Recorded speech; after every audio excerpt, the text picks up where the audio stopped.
This recording was made on July the 13th.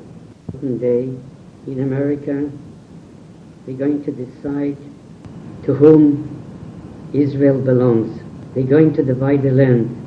The question is, we, as people who believe in the Bible, in the Torah, that it's the words of the Almighty, who said that the promised land belongs to the children of Abraham. Now we understand there is a problem in understanding what it means, the children of Abraham. Does it also include Ishmael? Does it also include Esav?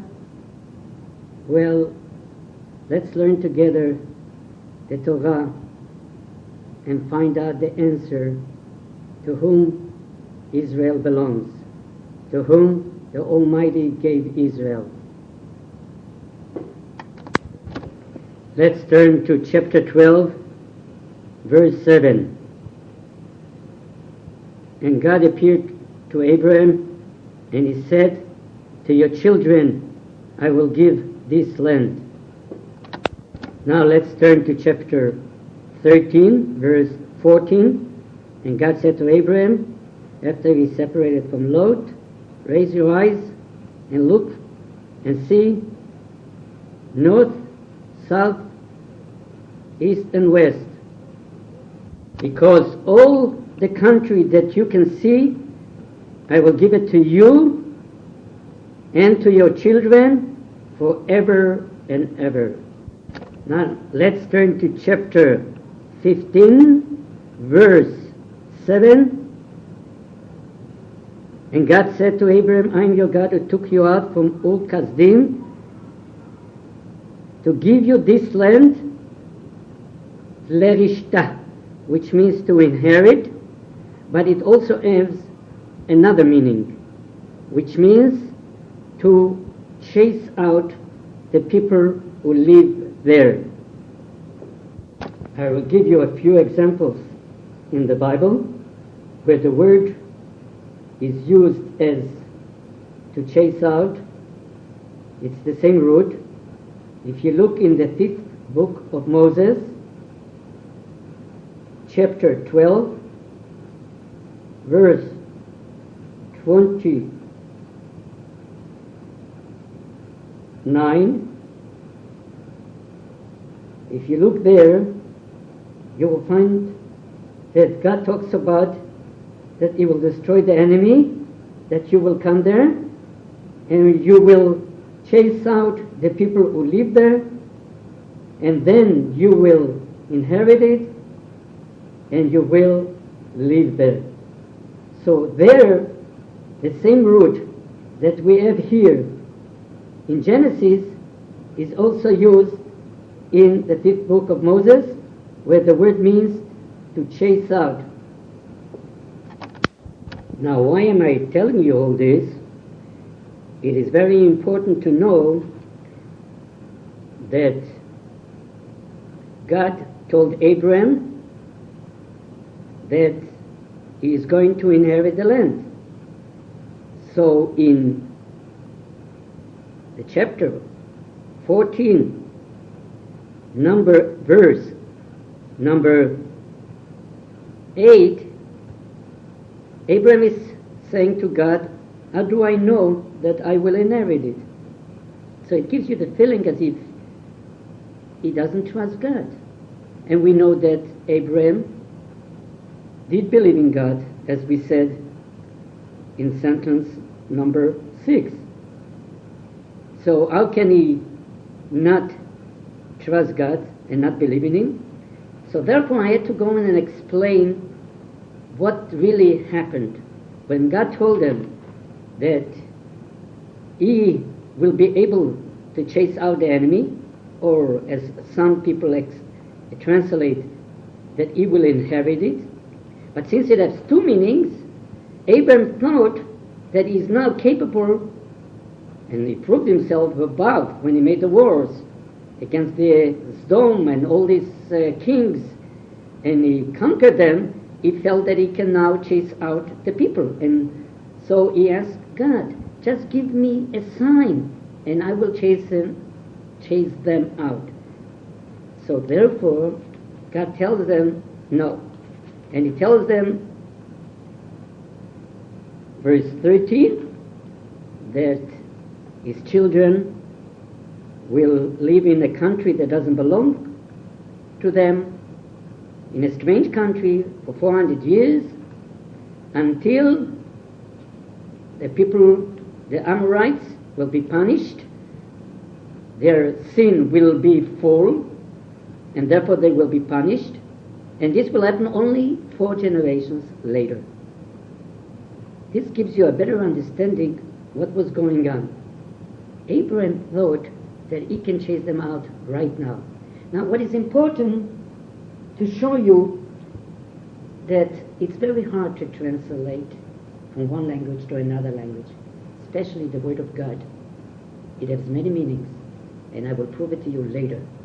But let's go back to what we are trying to prove, to whom this country belongs. Let's go back to chapter 14, verse 18. On this day God made a covenant with Abraham. I will give this country to your children, and he gives them the exact borders from the Sea of Egypt until Na'ar Prat, the river of Parat. And then God tells them all these people who live there in Israel will be chased out and they will conquer the country. Now we have to understand that all these promises that God gave to Abraham, saying that his children will inherit the land, we still don't know whether it's Ishmael or it's Yitzchak, because this happened before Ishmael was born. And now let us listen to what happens after Ishmael is born. Now let us go to chapter 17, verse 8. And I will give to your children that come after you this land, the whole land of Canaan, forever and ever, and I will be a God to them. This happened after Ishmael was born.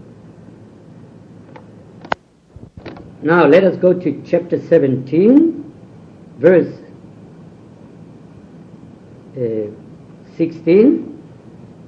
God tells Abraham that his wife Sarah is going to give birth to a son, and his name will be, later we'll find out, is Yitzchak.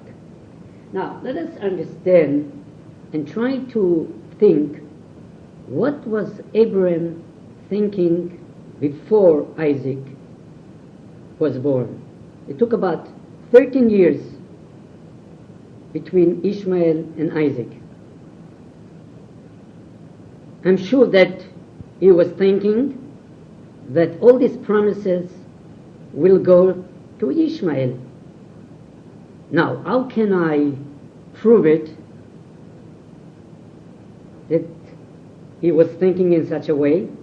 Because let us read and understand when God tells them that he's going to have another son from Sarah, how does he respond to it? Here again, as I told you before, that in the language of the Torah, of the Bible, sometimes it has many meanings, at least 2 meanings. And by understanding the meanings of those words, then we can understand better the Word of God. Usually most translations don't translate the second meaning. And the reason for it, translation of words from one language to another language, especially the Torah, is very hard. There is more than translating words. There is the spirit of the word. And since this word has many meanings, we have to search for the other meanings. We have to know the language of the Bible, the language of the Torah, not only the Hebrew language. Because in the Torah, in the Bible, sometimes it has much more meanings than the regular word in everyday language. And this is what I'm going to do now to understand the conversation between Abraham and God when God told them that Sarah is going to have another son. It says that now we are now at verse 18, chapter 17, verse 18. And Abraham said to God, I wish Ishmael should live. Now what does it mean, I wish Ishmael will live? Oh, that's the translation. Lu is the Hebrew word. Let Ishmael live. Who said he's going to die? But the word lu, or the word oh, that is being translated in English, or I wish, has another meaning. And it means if. If Ishmael will live. And it means I wish Ishmael will live. Now the question is, what does it mean here in verse 19? Now the answer is that the word has two meanings, and I will prove it. It means if Ishmael will live, and it also means I wish Ishmael will live. And first let me show you that this word has two meanings. Now for the word if, Genesis chapter 50, verse 15, and there it says the following words: what if Joseph will hate us and will pay us back the evil which we did to him? Now the word what if, and the word there is also the same word that is being used over here in Genesis with Abraham. The word is lu. So that word here with Joseph, the word means if. Now let us go to Judges chapter 13, verse 23.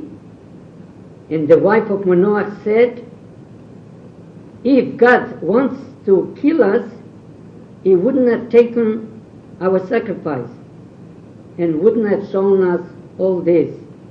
Now the word is again lu, the same word, but it's being used as if. And there are many places where the word means if, but now we will go to the second meaning, I wish. The fourth book of Moses, chapter 14, verse 2, I wish we would have died in Egypt. The book of Psalms, 81, chapter 81, verse 14, I wish my nation would have listened to me. The fifth book of Moses, chapter 32, 29, I wish they would be smart, and so on. Many places where it means I wish, and some places where it means if. Now the question here, what does it really mean? And I say it means two meanings. One is Abraham, that he was thinking, if I'm going to have another son, what will happen to Ishmael? Is he going to die before he has any children? So in a sense he was praying. And this is what he was thinking. But then, when he spoke to God, he said, I wish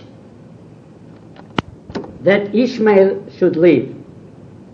Now, with the two meanings, now we can understand how God answered him, saying, what you are thinking, Abraham, that it's impossible for both Ishmael and Isaac to get the blessing of the land, I agree.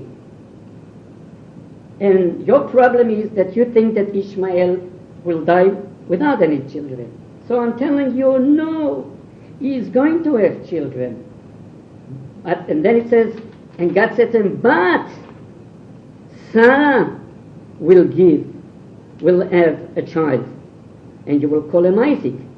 And the covenant will be only with Isaac forever and ever, and it's for his children. Now when we go to sentence 20, we can understand.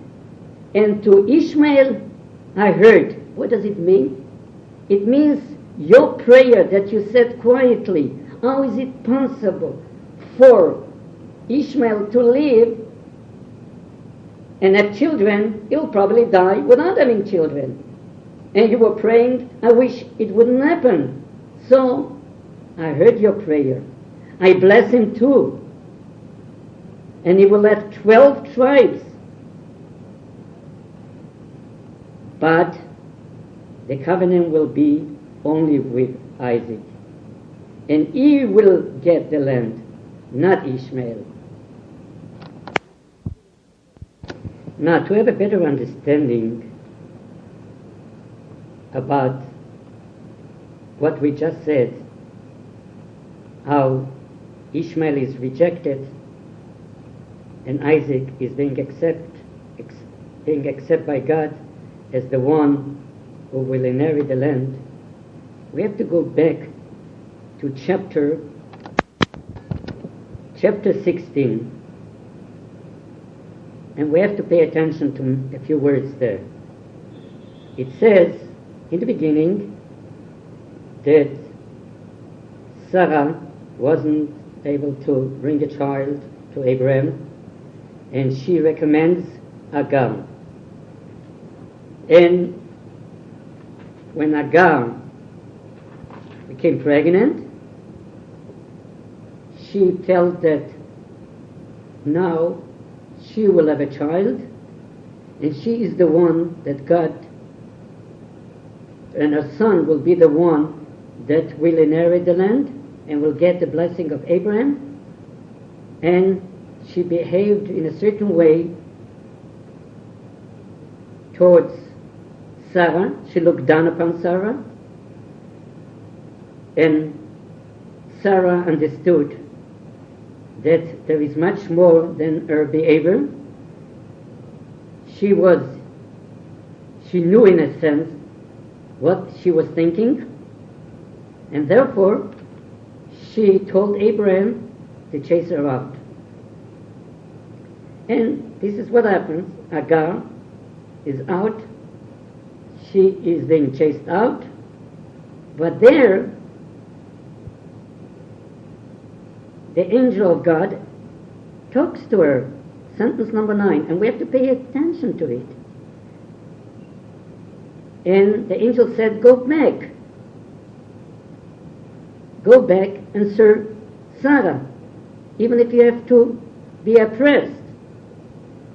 Now, which means that God agreed that Sarah is right and Hagar is wrong in what she was thinking. And right away, the angel of God tells her, you will have many children. And then, in sentence number 12, it says something very strange. And he will be a wild man. His hand will be against every man, and every man's hand against him. Now the word is, in Hebrew, Pere Adam. Now this is the translation in English. And I was wondering and thinking, why does the angel tell Agar that Ishmael will be a wild man, and so on and so forth? Usually you tell a mother, you'll be good, you'll be kind, you'll be a scholar. Why should the angel of God tell Agar, and describing her future son as a wild man? What is the reason? You know, it's rather if you don't tell a person what kind of a child he will be if he is bad, in every respect. So why does the Torah tell us? And this is to support my explanation about Agar's thinking. She was thinking that Ishmael will take over. So the angel of God tells her, no, Ishmael could not be the one, because he doesn't have the qualities, the characteristic of a child who will take over Abraham's mission and give it over to his children and so on, because you must have certain qualification to continue this chain, the golden chain of Abraham. And therefore we can understand now what was Agar thinking, why did Sarah behave the way she behaved, and why the angel of God tells her this terrible thing about a future child. Now let us go to Genesis 21, verse 9. And Sarah saw that the son of Agar, the Egyptian, plays with Isaac. Now, we have a word here in the Torah for the word playing, which means metzachek. But we also have the same word in a few other places. In Genesis 39:14, with the story of Joseph and what happened while he was a slave in Egypt. He was a slave, and while he was serving in his house of his master's wife approached him, and Joseph ran away. So she came to the master and complained that Joseph was trying to force himself upon her. The word is metzachek, which can be playing, but it can also mean another meaning. And this is exactly the second meaning. Immoral conduct. This is the explanation for metzachek. Then when we go to second book of Moses, chapter 32, verse 6, the story when Moses didn't come back for a long time, they built a golden idol, and it says again the word metzachek, they were playing. And the word playing there means idol worshipping. And then we go to Samuel Bet, number 2, verse 14. It says there that let the young people play with each other. And if we read there, we know what happened. They were killing each other. So the word metzachek here means to wrestle to death. And this is what Sarah saw. She saw that that kind of playing was not a regular playing. And therefore, she told Abraham for the second time, chase this man out with his mother. It's very hard to understand Sarah's behavior. But if we try to understand the Torah and read it a little bit deeper, we see another world. And I'm very happy that I saw some translations, especially in English, that they don't take the little explanation. Letzachek in everyday language means to play. But I saw another translation, mocking, which means it has a negative connotation. Now, we have to understand that certain words cannot be translated from the Torah. We must have a deeper understanding to look, to search the same word being used in other places, and it must be done through the Hebrew language, because every translation is not only a translation of words, but it is commentaries done by somebody, and sometimes by somebody who didn't have a deeper understanding of the Torah. Now in chapter 21 in Genesis, it says, verse 11, that Abraham didn't like the idea of chasing out Hagar. But if you look in sentence 12, we see that God agrees with Hagar. Now, what do we need more? No, I'm sorry, God agrees with Sarah in the way she behaves. And what do we need more that Sarah was right if God himself agrees? And we have to pay attention again. Why does God agree?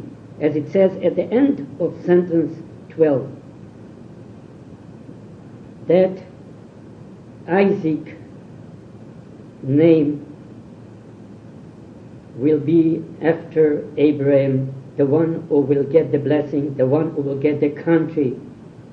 And at the same time, in sentence 13, God is promising Abraham that Ishmael will be a great nation, but not the same as Isaac.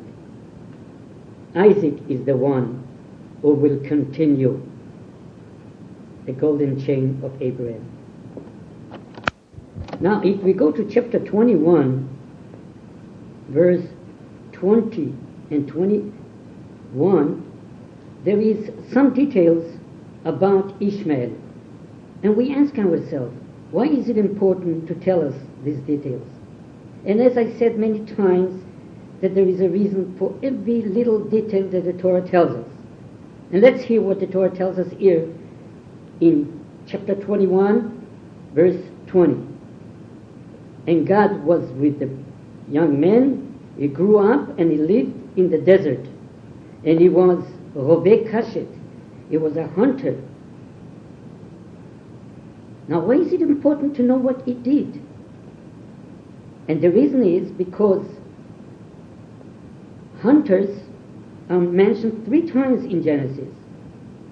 One is the famous one, Esau. Second is Nimrod. And now it's Ishmael. And this is not to tell what they did for a living. This tells us a little bit about their personality. A hunter was not the kind of personality that God wanted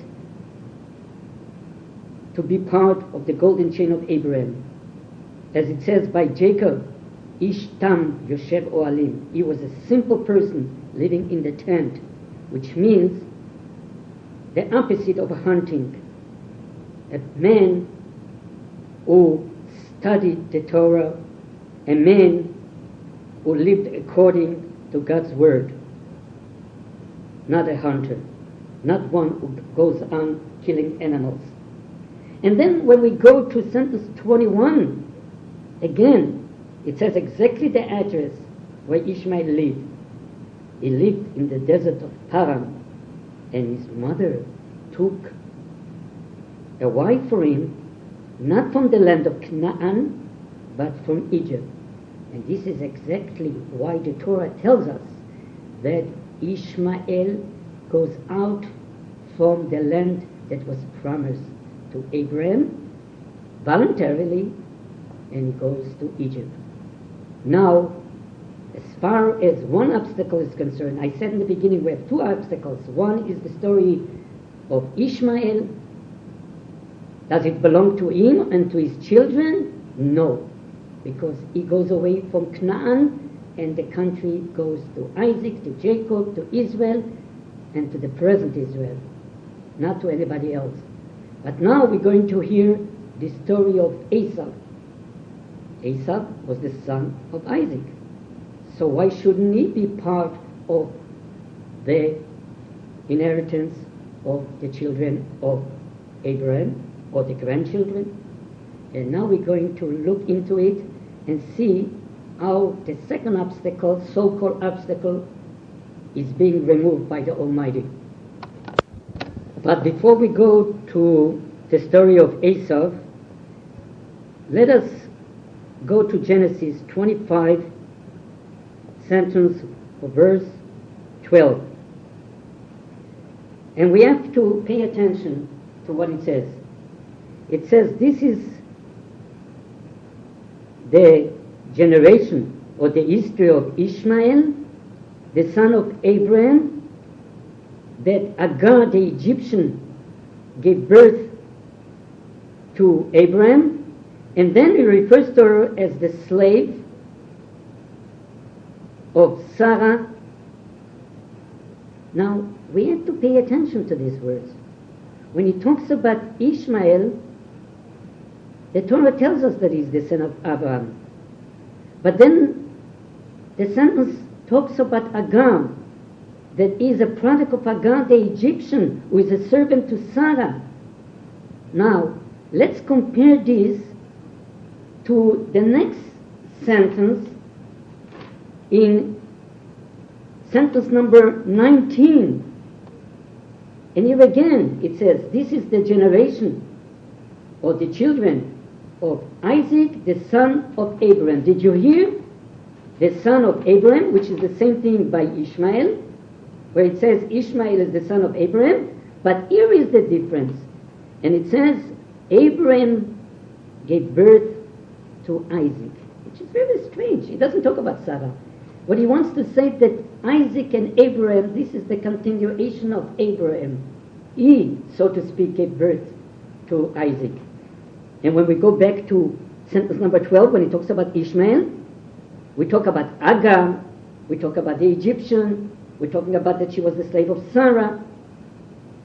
We can see that the continuation of Abraham is not Ishmael, but Isaac. And it's important to see always the difference, the words, every little detail, as I said before, in order to have a better understanding. Why is Yitzchak taken over and not Ishmael? Now let us go to chapter 26, 34. Now it says exactly that when Esau was 40 years old, he took a woman a wife from the Hittite. In other words, what the Torah wants to tell us, that he did not take a wife from outside the land of Canaan, but he took a woman from the land of Canaan, and he was becoming assimilated with the Canaanim. And we know that Abraham did not want Isaac to get married to anyone of this country, because then they will lose their identity. They will become assimilated in that country where God said he will chase out the Canaanim. So, but Esau, despite knowing that his parents were against it, as it says in the same chapter, in sentence number 34, that Isaac and Rebekah didn't like it. But this was the first step in going away from the blessing that was supposed to give over to him because he was the older one. But Esau's behavior, as we said, was a hunter. He didn't have the characteristic of Jacob. And now, by getting married into this country, was his first step, preparing him to leave the country. And let's see exactly what happened. Now, as we read in chapter 27, we know the story about the blessings that Isaac thought that he was blessing Esau, but he really blessed Jacob. And then when Esau came back and found out, he cried, and he gave him another blessing. But we have to understand, at the very end, when Jacob is about to go away to look for a wife outside of Canaan, to the family of Rebekah, his mother, Isaac is blessing Jacob. And this time he knows that he is blessing Jacob. Now let us look in chapter 28, sentence number 4. And Isaac is blessing Jacob, and he tells them that God should give you the blessing of Abraham to you and to your children to inherit the land that God gave to Abraham. So now we see that this blessing was special made for Jacob, not for Esau. Remember, Isaac thought he was blessing Esau when he blessed Jacob, but he never mentioned the blessing of Abraham. Now that he knew that Jacob is there and not Esau, and before he leaves, he gives them the blessing of Abraham. And what is that blessing? That this land will belong to the children of Jacob and Isaac and Abraham, not Ishmael and not Esau. And then as we continue with the story of Jacob, God appears to Jacob many times and tells them that this land belongs to him and is to his children. But now let us find out how Esau goes out from the story of Birkat Abraham, the blessing of Abraham. He goes away from Israel voluntarily to live in another country. Now let us go to chapter 34 in Genesis, verse 27, and we hear a sentence, and we have to pay attention to every word. Jacob is coming back to his father, and it says the following: and Jacob came back to Isaac his father. He came to the place called Mamre, which is Kiryat Arba, which is Hebron. This is the place, listen to this, where Abraham lived and where Isaac lived, the city of Hebron. Now we have to understand that every word in the Torah has a meaning, and there's a reason for it.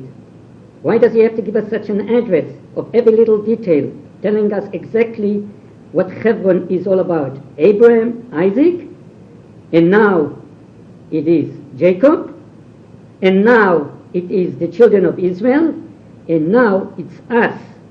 Hebron is part of Israel, and it belongs to us. As Hebron is part of Israel, all Israel is part of Israel. And therefore, the Torah goes into such details. And now let's find out about Esau. Where is he going? He diverts himself to a different country. Nobody's pushing him out.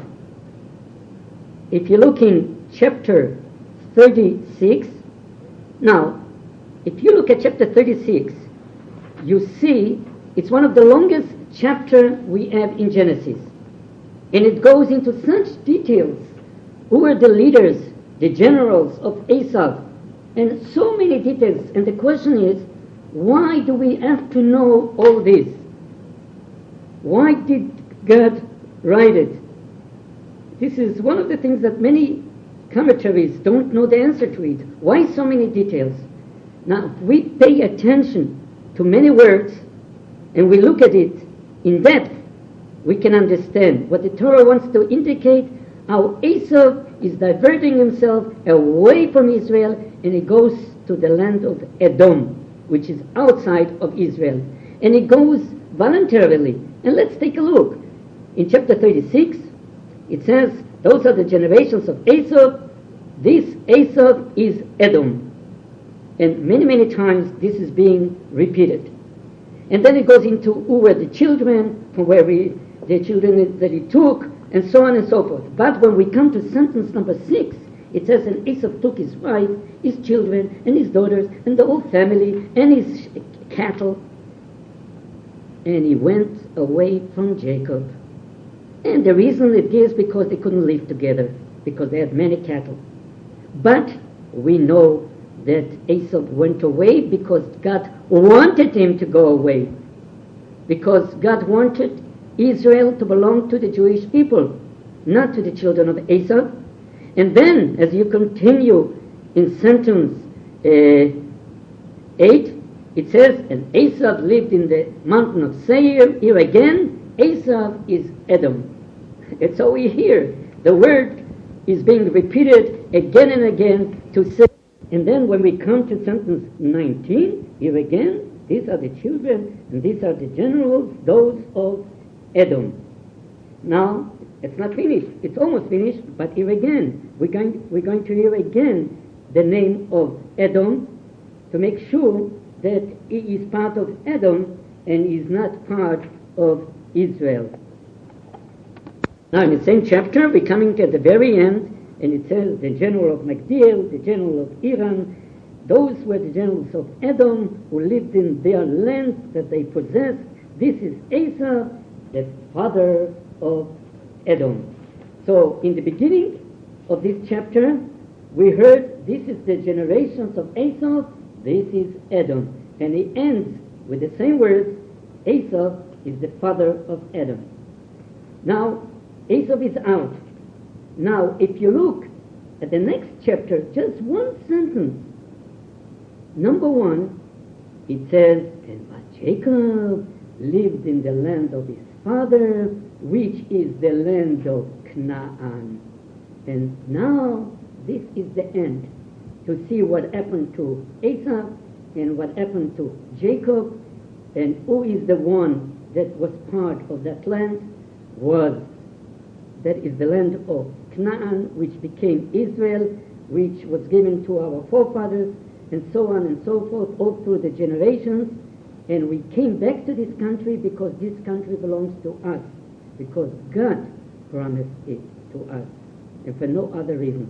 Therefore, no nation in the world can divide us, can divide this country, because they have no right.